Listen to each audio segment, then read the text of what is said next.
Hi, my name is Wojciech and you're watching Nonconformist.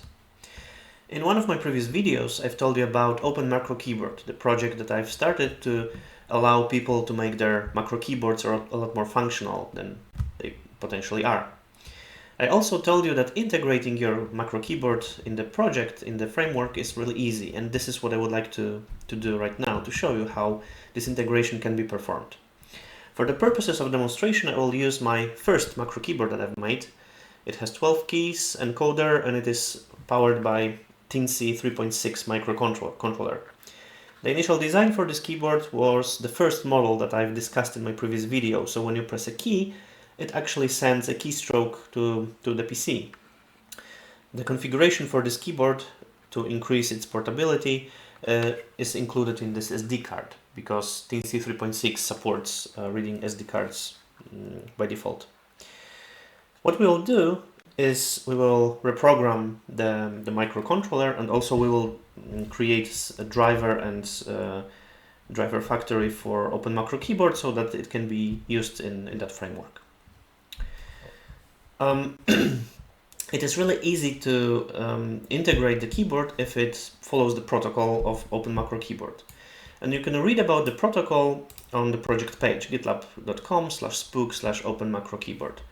If we scroll down, we can reach this place where the protocol is explained. And how the keyboard should behave is that when the key is pressed by the user, it should send B number D semicolon command through the COM port, through the serial port. If the key is released, then it should send B number U. This is, as you can guess, kind of abbreviation for button 3 up and button 3 down. When the encoder is increased, it should send E number plus semicolon. Number denotes number of the encoder. So encoder 1 increased, encoder 1 decreased, encoder 1 pressed and released, if encoder supports pressing and releasing, and this one does. So you can press the encoder and you can hear that there's a button inside. So our goal right now is to write firmware for this microcontroller, which will send those commands when specific actions happen on the keyboard. We will start from completely empty Arduino sketch, and we will implement everything so that this keyboard will perform as we want. So one thing I'll do is I'll increase the font size so that it's better readable, and let's start. The first thing is that we have to define some constants. So one important thing is to know to which pins the buttons are connected. There is one very popular approach while you design your macro keyboard, and this approach tells that we need to organize buttons in a grid and then connect them in columns and in rows, so that when you press a button, then the whole column and the whole row gets shorted to ground, for instance. And by knowing which column and which row got connected to the ground, so switch to 0, to the low level, you can deduce which button was pressed. However, Teensy have a lot of GPIO pins. It has a lot of pins that you can connect to. So it was easier just to connect every button to a single pin. This keyboard is not really that big, so it was easy to route tracks on wires on the PCB.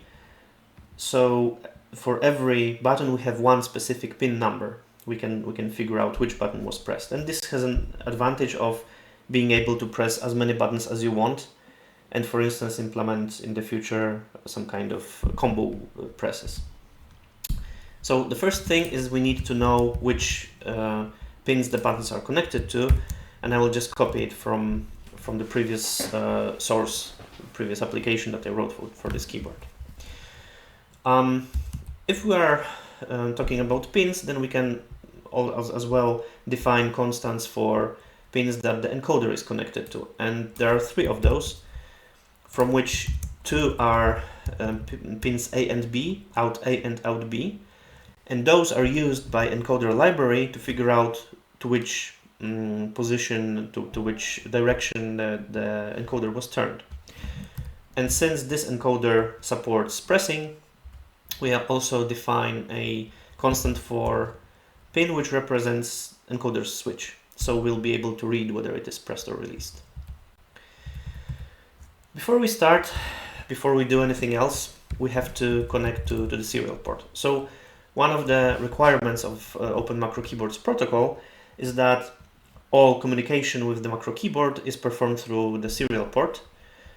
And it might sound scary, but vast majority of microcontrollers, especially those who are compatible with Arduino, allows you to open a virtual COM port, virtual serial port through USB. So you just connect your microcontroller to the PC, and it automatically opens a serial port. So to use serial, we have to initialize it. So we say serial.begin, and we need to set it for 115,200 speed. We need to know that it is opened. So as long as it is not opened, we will wait, and we achieve it by a simple loop.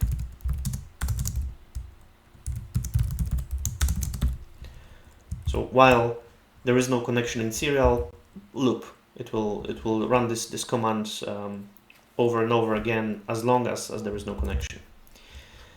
First thing we can do is just to check if this works. So let's just output some text through the serial port and see if we can receive it on the computer.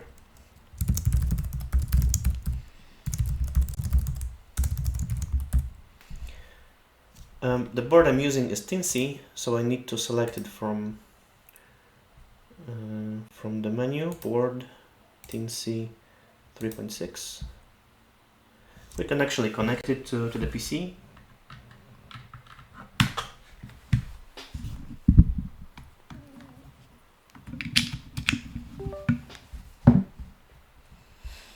And we see that we have connected to the Tinsy is now available. We can switch to it. So let's now compile our sketch.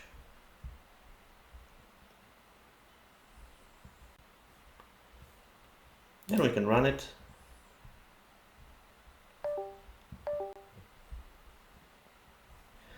And to see what the keyboard has sent to the PC, we can open Serial Monitor. So we go to Tools,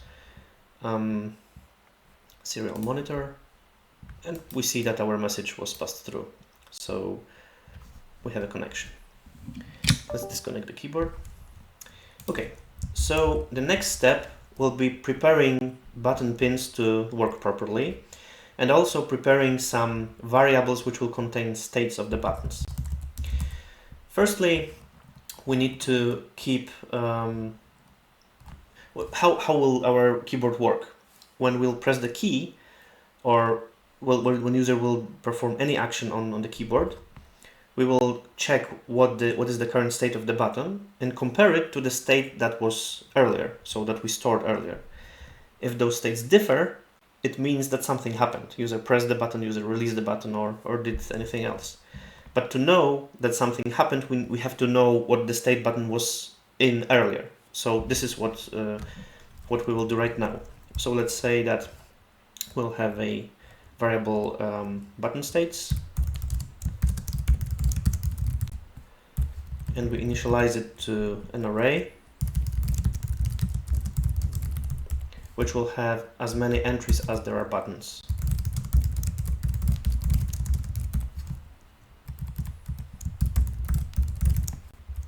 And also we should initialize it to the basic state, to the state that the keyboard will have in the beginning, which is all keys are released.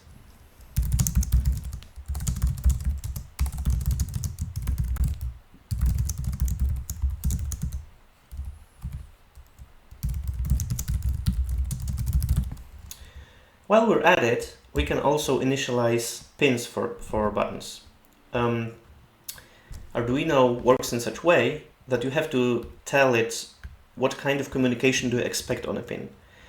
and we are expecting input communication, so we expect that we will receive data from this pin, but also because of the design of keyboard, we need to inform Arduino that we want to pull up the pin. And pull up means that if there is no communication on the pin, if there is no closed circuit, then Arduino will pull the state of this pin up. So by default, if nothing happens, the state of this pin will be high. And when I press the button, I close the circuit to the ground, which will cause the signal to drop to low. In other words, high means button unpressed, low means button pressed. So we have to now set up the pin. So pin mode, button pins from I, input pull up. Okay. Now we can also set up the pin for encoder button, because it works exactly the same way. So pin mode, encoder switch pin, input pull up. And basically this is most of our initialization done. Let's first check if the buttons work correctly. So what will we do is we'll read states of all the buttons and send them through serial port so we can investigate what those values are. Let's create a method, function, this is C++.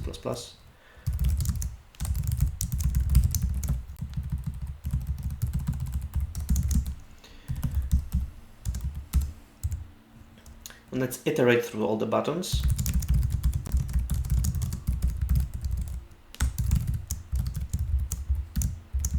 And in every step of the loop, we first read the value of the button, and we will just store it in a temporary variable.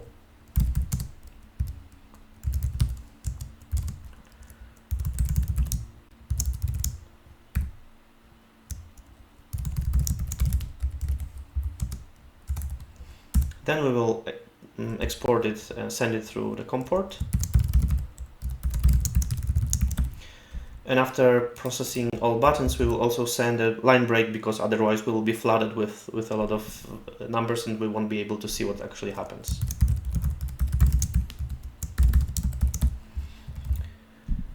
Right, let's compile it.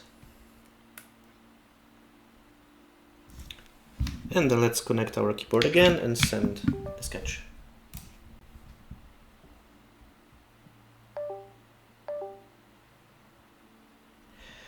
Okay, so as I told you, if nothing is pressed, if there is no action on the keyboard, then all button states are high. And this is what we see, right? We see 12 ones, 12 high states. When I start pressing keys though, we will see that respective states are changing to 0.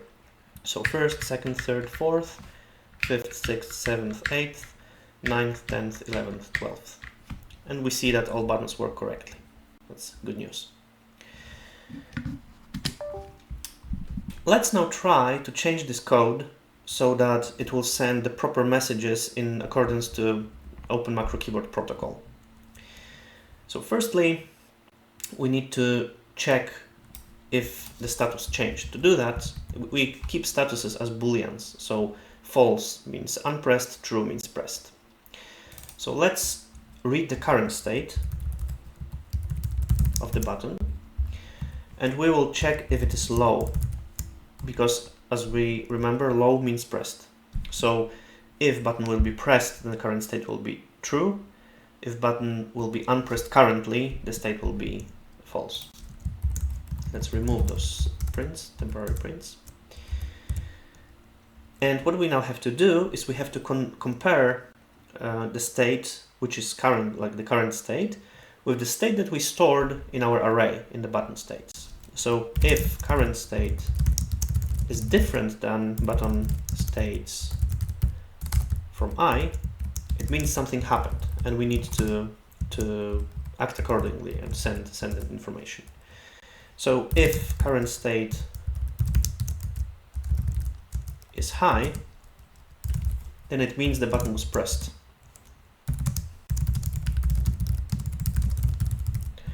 and else, if not, then it means the button was just released. So if we get back to the documentation of Open Macro Keyboard, we see that when a button gets pressed, we need to send B, number of the button, D, semicolon.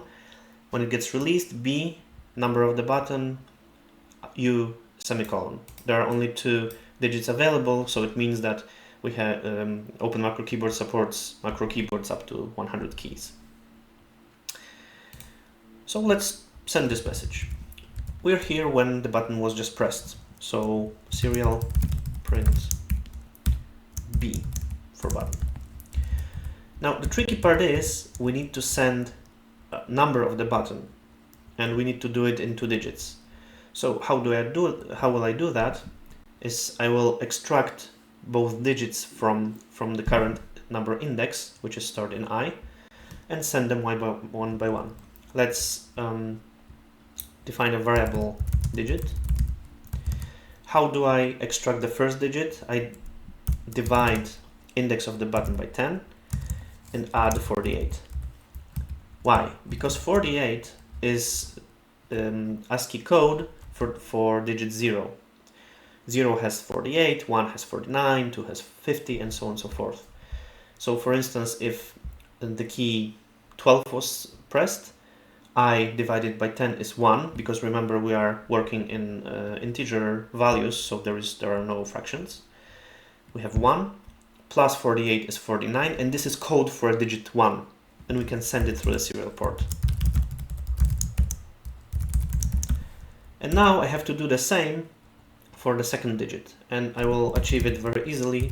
Digit equals to I modulo 10 plus 48.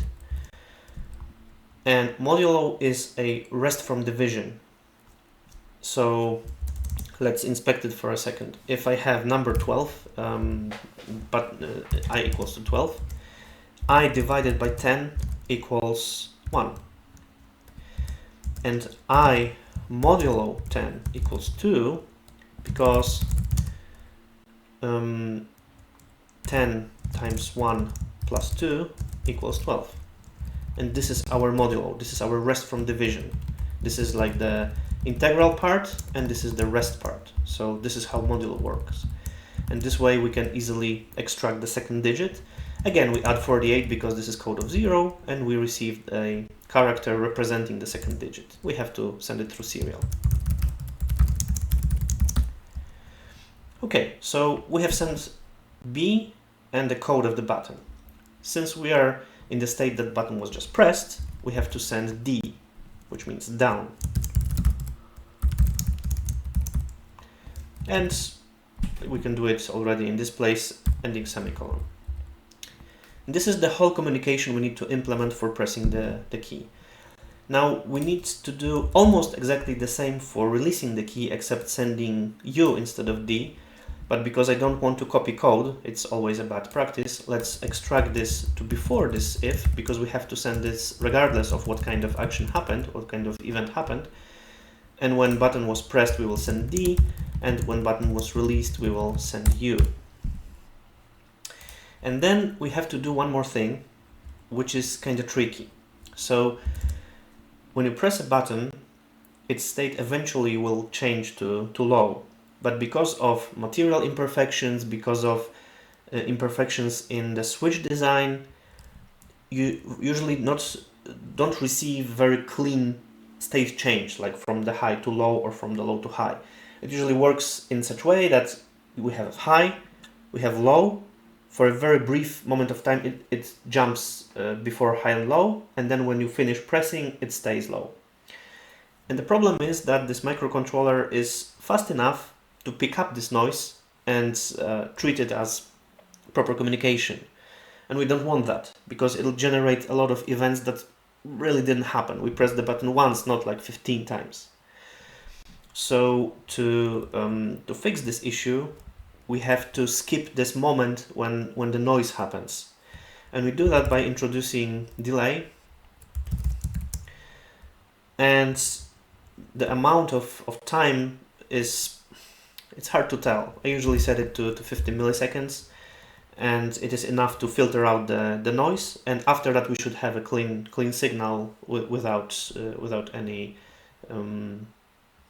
additional values which are coming from the noise. Okay, so we have noise cleaned up, and there's one final thing that we need to remember to do. Is we have the current state, which is different from the previous state, so now we have to replace the previous state with the current one. So let's now say button states of I equals to current state. Okay, let's now compile and verify the sketch, and then let's upload it to the keyboard.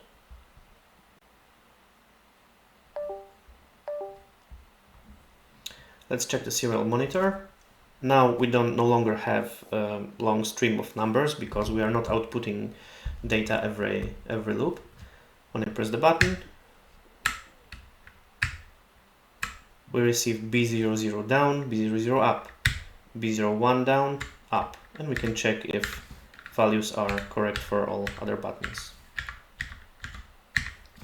We end with 11 because we remember that the first button has index 0, and this is also how Open Macro Keyboard expects you to output the information. Perfect. So now we have a functional macro keyboard which is working in accordance with Open Macro Keyboard protocol. And actually, this should be enough to connect this keyboard to Open Macro Keyboard.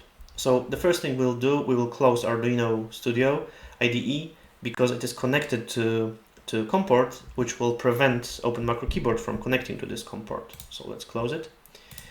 The second thing we'll do is we'll figure out to which COM port this keyboard is connected. And we are doing this by right-clicking on the computer, show more options, manage, device manager, and then we have ports COM and LPT, and we see that our keyboard is connected to port COM8. I will open the Open Macro Keyboard from Visual Studio because I have the full source code right here.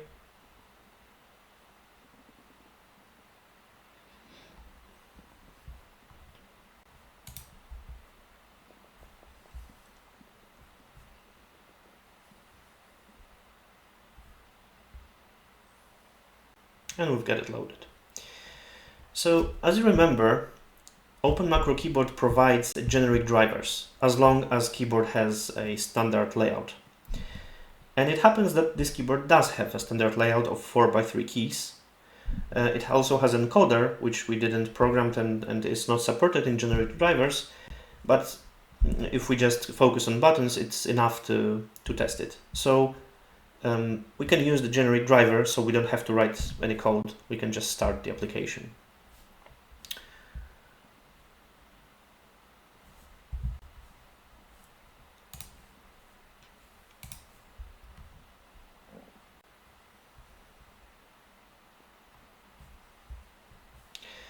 Open Macro Keyboard starts by default minimized to system tray, so we shortly should see an icon of Macro Keyboard in here.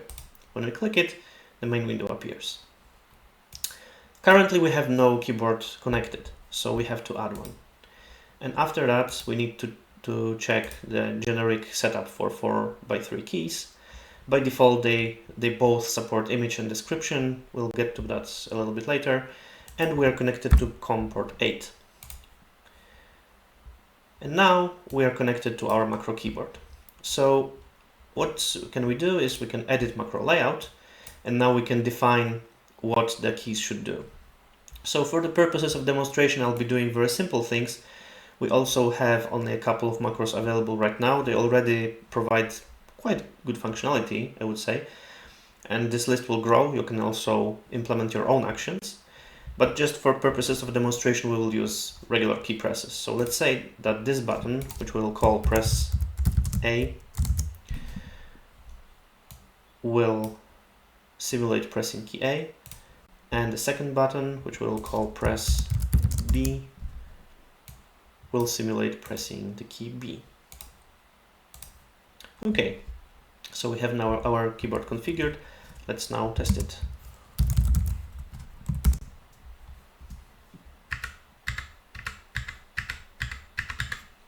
It seems it works. Perfect. Okay, let's close it. Now let's add support for the encoder. Let's get back to Arduino IDE. Here we have our sketchback, and let's implement the encoder. Let's increase the font again, because editor forgot about it. That should do it. So the first thing we have to do is include a library, include a header file for the encoder support, and it is #include encoder h. Now we need to create an encoder object that will do all the computations for us. So processing an encoder isn't really that hard. It has two outputs which change depending on the rotation that was performed. But since someone already wrote that for us, there is no need to write that by ourselves again. So let's create our object, encoder. And we need to pass our pins.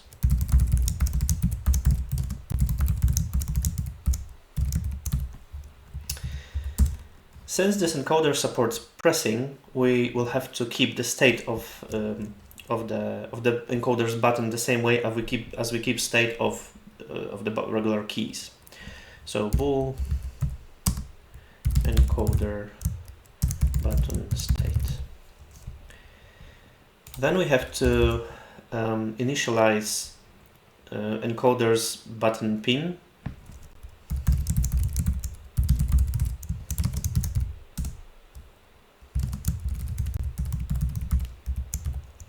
And initialize the state of encoder's button, sorry. By default, it is not pressed. Okay, so now let's introduce another function and implement it. So first part will be very similar to what we do with buttons. Let's read the state of encoder's button.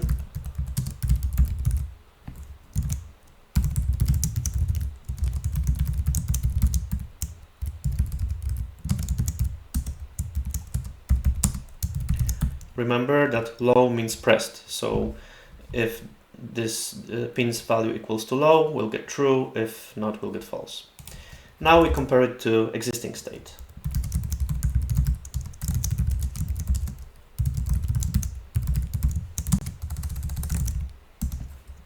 If those states differ, then it means that something happened. User pressed the button or released it.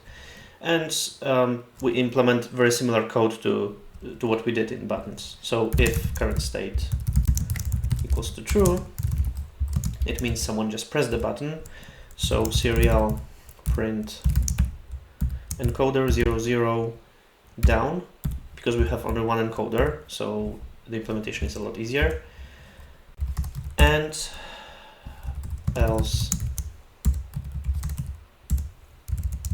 serial print encoder 00 up, and that solves implementation for our encoder's button. After sending the serial data, we obviously also need to wait. Also, we need to filter out the noise, so delay like 50. And finally, we have to store the current state so that the next action that will be performed on the button will be properly recognized.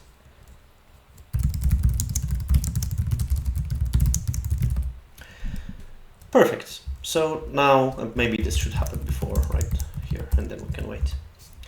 So this allows us to process encoder's button. Now we need to process encoder rotation, and we will do that with the help of encoder library. So let's leave some comments.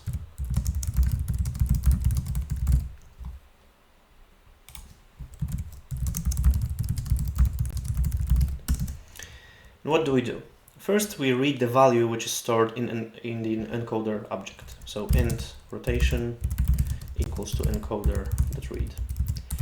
And now one important thing. This library is designed in such a way that when you rotate clockwise, the value increases, but it increases every time.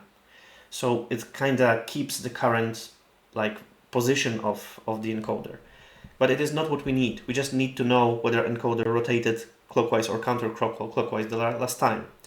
So what we do immediately after reading, we just reset the value to 0. And now, if rotation is greater than 0, it means that encoder rotated clockwise, so we have to report that encoder increased. Encoder 00 increased. Else, if rotation is smaller than 0, then we need to report encoder 00 decreased. Noise filtering is also helpful here because the same thing can happen in the encoder internals. So delay 50, delay 15. And this basically concludes implementation for the encoder. Let's now test it. So we have our keyboard hooked up. Let's upload.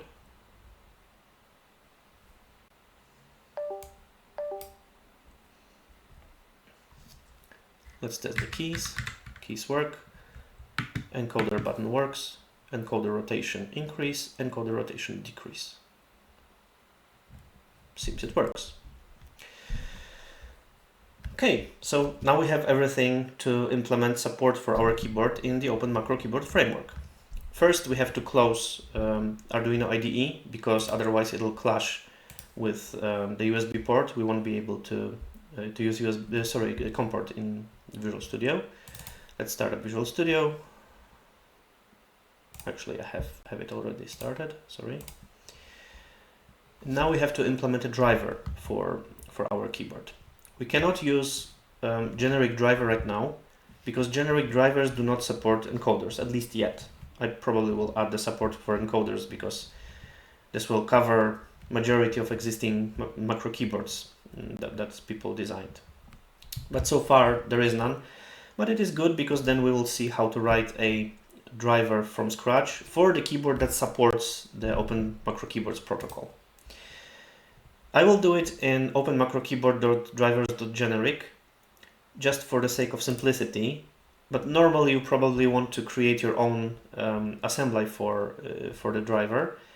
Just one thing, I configured all the assemblies in the solution in such a way that they copy all the files after the build to proper folders. So all the drivers should be found in binary folder of macro keyboard. So binary x64, let's say debug. And then there's folder drivers, and under drivers there are folders for specific drivers, for instance generic. And here you need to place all the assemblies that are needed. So for instance, in this case we have Open Macro Keyboard Drivers generic, which uses RJCP serial port string DLL, which is a library that allows communication through serial port, which in turn uses Microsoft extensions logging abstractions. You have to make sure that all libraries, all assemblies that are needed will make their way into the proper folder. You don't have to do it, but if you don't, then you have to do it manually, because otherwise application will not find your binaries. So for the sake of simplicity, again, let's implement our driver and driver factory in the generic folder. So first let's create a class, and this will be macro keyboard v1 driver factory. Let's increase the font. Let's make this class public. And we have to derive this class from base driver factory. This is a class that you will find in Open Macro Keyboard API v1 drivers, generally in Open Macro Keyboard API shared assembly. What do we need to implement? Actually, two things. The first thing is metadata, and this is something that Open Macro Keyboard will take from our driver factory to know what is the layout of the keyboard, what are their capabilities, and so on and so forth. And the second thing is method create driver, which will be called when Open Macro Keyboard will want to instantiate our driver. So first, let's create a private field, which will keep our metadata. Now we have to instantiate this metadata. So let's do it step by step.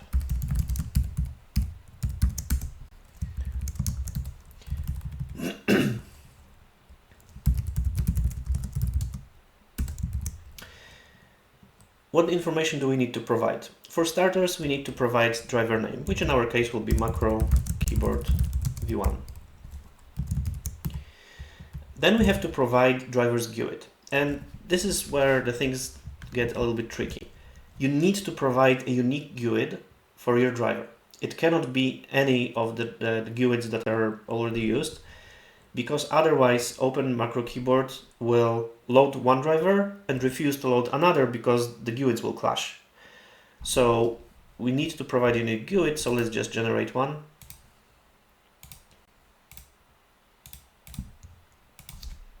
We'll paste it here, replace it with new, and we have unique GUID for our driver. Now the second thing we need to do is to define all macro keyboard buttons. And we do that by using metadata.buttonDefinitions property. Since we have 12 buttons, we can automate that a little. So let's for int I equals 0, I smaller than 12, I plus plus. What information do we need to provide for the buttons? There's a special class called button info, which gives us some hint about information which we need to provide. Firstly, we need to tell if we can set a color for the button. And this is useful if either button is backlit with RGB LED, or for instance, like I did in this keyboard, you have dedicated buttons which have their own colors, the diodes, and same for encoders. In our case, the keyboard is really simple, so we don't have colors. There will be no configuration for colors.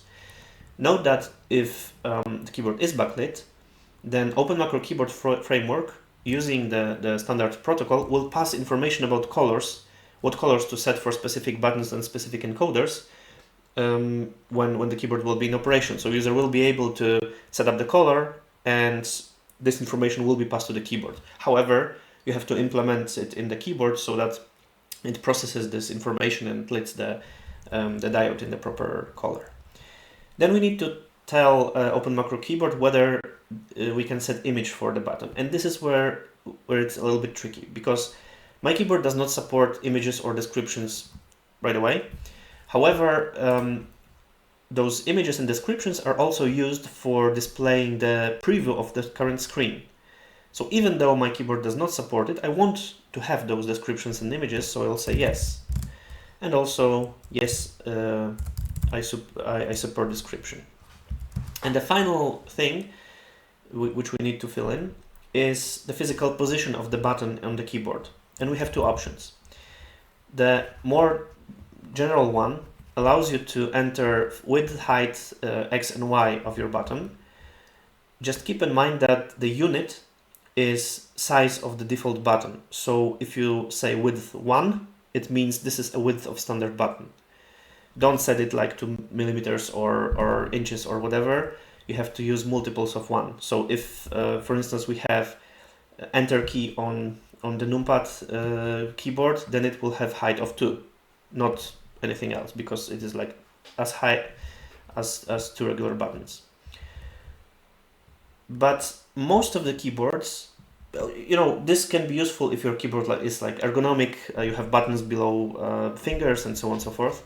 But most keyboards are arranged, have keys arranged in a grid, in which case it is easier to use this overload, where you simply have to supply row and column of the key. Since we have 4 keys in a row, then the row will be I divided by 4 and column will be I modulo 4.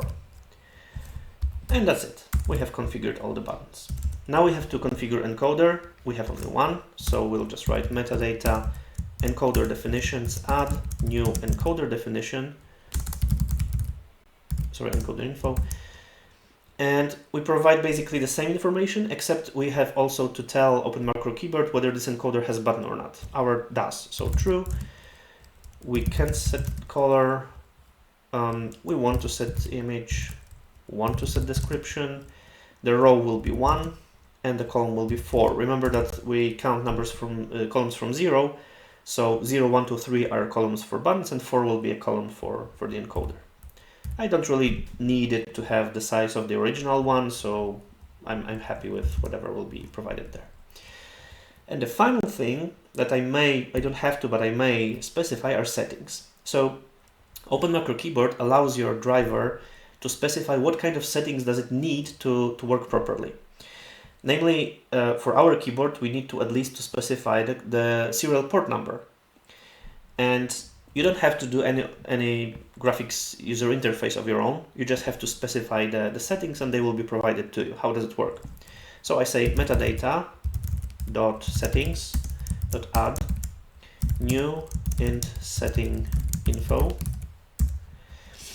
You have a couple of those. You have string setting info, bool setting info, and so on and so forth. You can inspect the API library for all other options. And what do we need to define? Firstly, we need to define the key. And as you see, settings are being passed as a dictionary from string to object. And the key that you specify here will be the key, which will be the key part of the pair. So in our case, let's say that the key will be com. Then we have to provide a description that will be displayed in the user interface. So let's say serial port. Then we have to provide some default value, which will be pre-populated in that field. Let's say it will be 1. And optionally, you can define minimum and maximum value for the purposes of validation. So let's say the minimum is 1 and maximum is 255. And that's mostly it. We have our driver factory configured, like the metadata configured.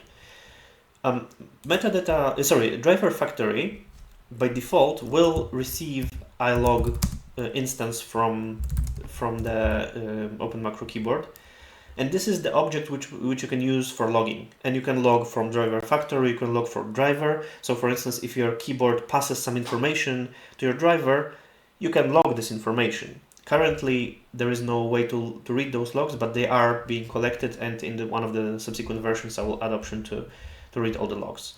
And this log we need to pass to the base class. Okay, so now we have our metadata ready. So the only thing that is left is we need to implement the create driver method. So return new macro keyboard v1 driver, and to the driver we will pass settings, handler, and log.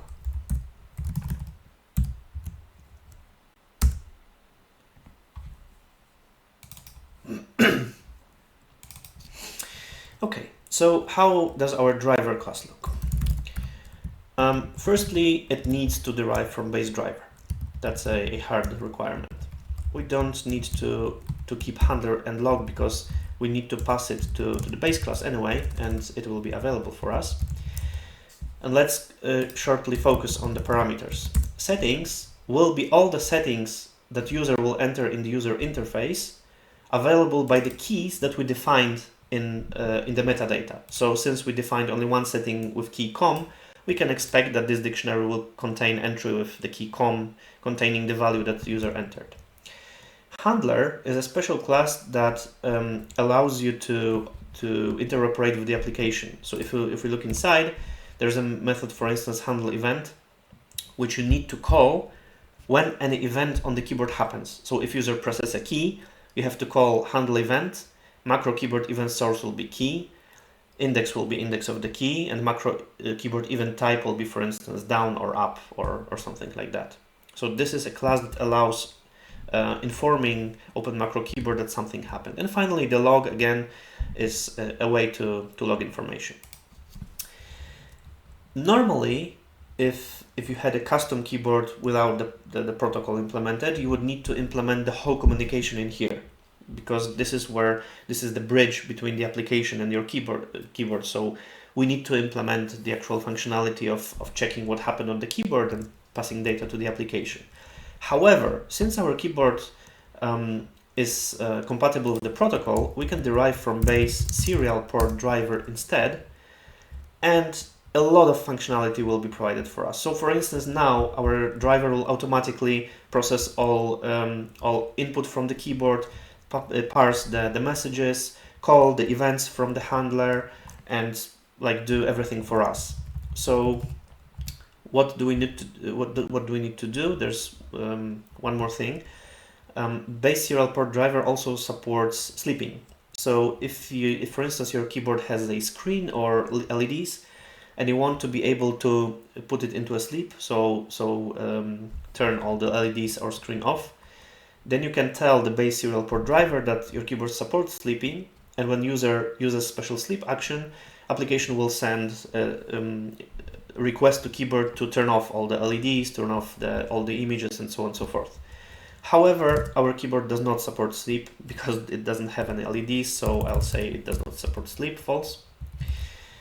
And the only other thing I need to do is to pass to the base serial port driver the actual serial port number so that it can connect to the proper port. And I'll do it by calling base set port, and I have to extract this port from settings. So cast to int settings com.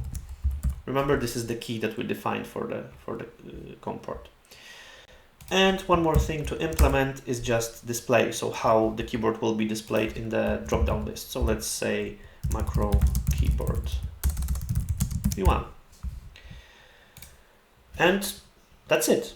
We can check if it works. So let's fire the application.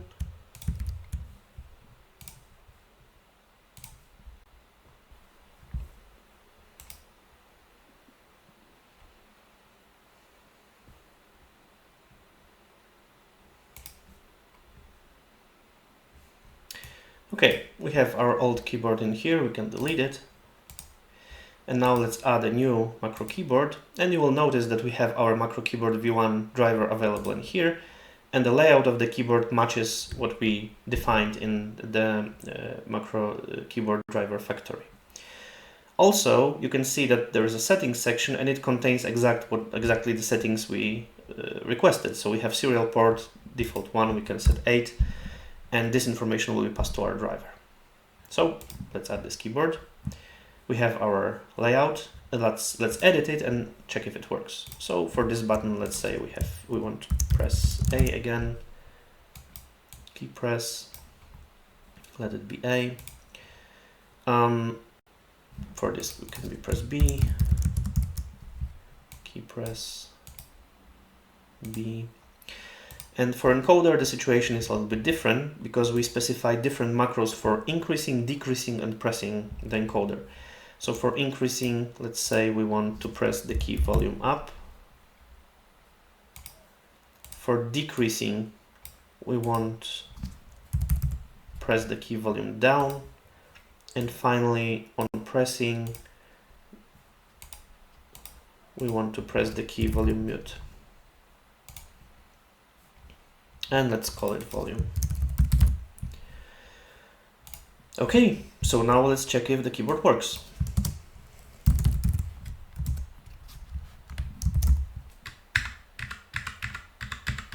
Keys work, encoder increase, encoder decrease. You can notice on the bottom of the screen that the system volume changes.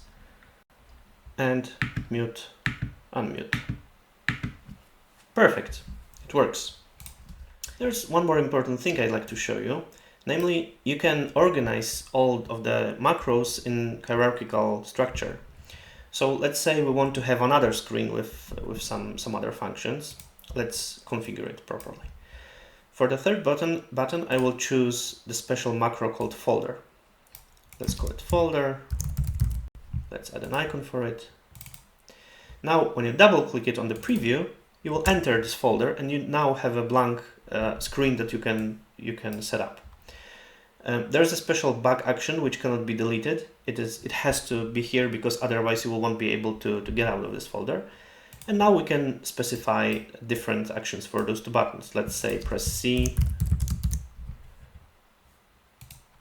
and key press D. And we have to configure them, obviously.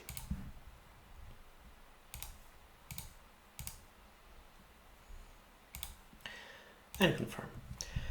Now you can see that this folder appeared here, and if I press the third button, we enter this folder, and now those two first keys have different functions, and then I can press back and return to the original folder. Having this kind of functionality is kind of problematic when you don't have any way of providing feedback to the user about which screen he is currently on, because otherwise how would you know? So to solve that problem, Open Macro Keyboard provides you with a functionality of showing preview of the current screen, even if this window is not visible. So let's close it. If you press any key on your keyboard for longer than 300 milliseconds, a preview window will appear and will show you the layout of the current screen. This window lasts for 5 seconds, then it disappears to get out of your way. However, if the window is open, if you start navigating, like go into the folder, back, into the folder, back, and so on, as long as you navigate, it still stays open. And then after 5 seconds, it disappears. So again, let's start Notepad. We have our main screen. Then we enter folder, and our keys change function. All right, this is all I wanted to show you. One important thing to notice, and this is something I would like you to see, is how little code we needed to write. So our factory has 37 lines of code. Our driver has 20, like 22.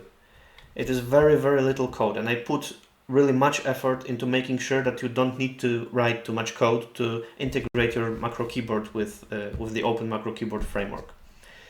If you have very specific way of communicating with PC, so for instance your keyboard communicates through Bluetooth or network or any other way, or maybe it is not a keyboard at all but some other device with buttons, then you will need to implement your own driver. However, you will need only, like mostly you'll have to implement the functionality of your driver, like the communication part, but the part of interoperability with the application is simply calling one method from handler to notify that something happened. So there's really the minimum code that you need to write to integrate your keyboard. Success! We successfully integrated a keyboard that was never before used with Open Macro Keyboard, and it works, and now we can use it as a powerful macro keyboard with functionality similar to the Stream Deck. The library of actions is obviously not really extensive right now, but it will be extended in time, and also you can write your own actions. I will create another video about it, and it is as easy as writing your driver. There's actually even less effort to do that. I hope you'll be able to integrate your keyboards to the Open Macro Keyboard framework. If so, please leave a note in the comments. Also, please leave a note about what do you think about this framework. Do you like it? Will you try to use it if you own a macro keyboard or plan to create one? I'm really looking forward to seeing your projects. My name is Wojciech, and this was Nonconformist.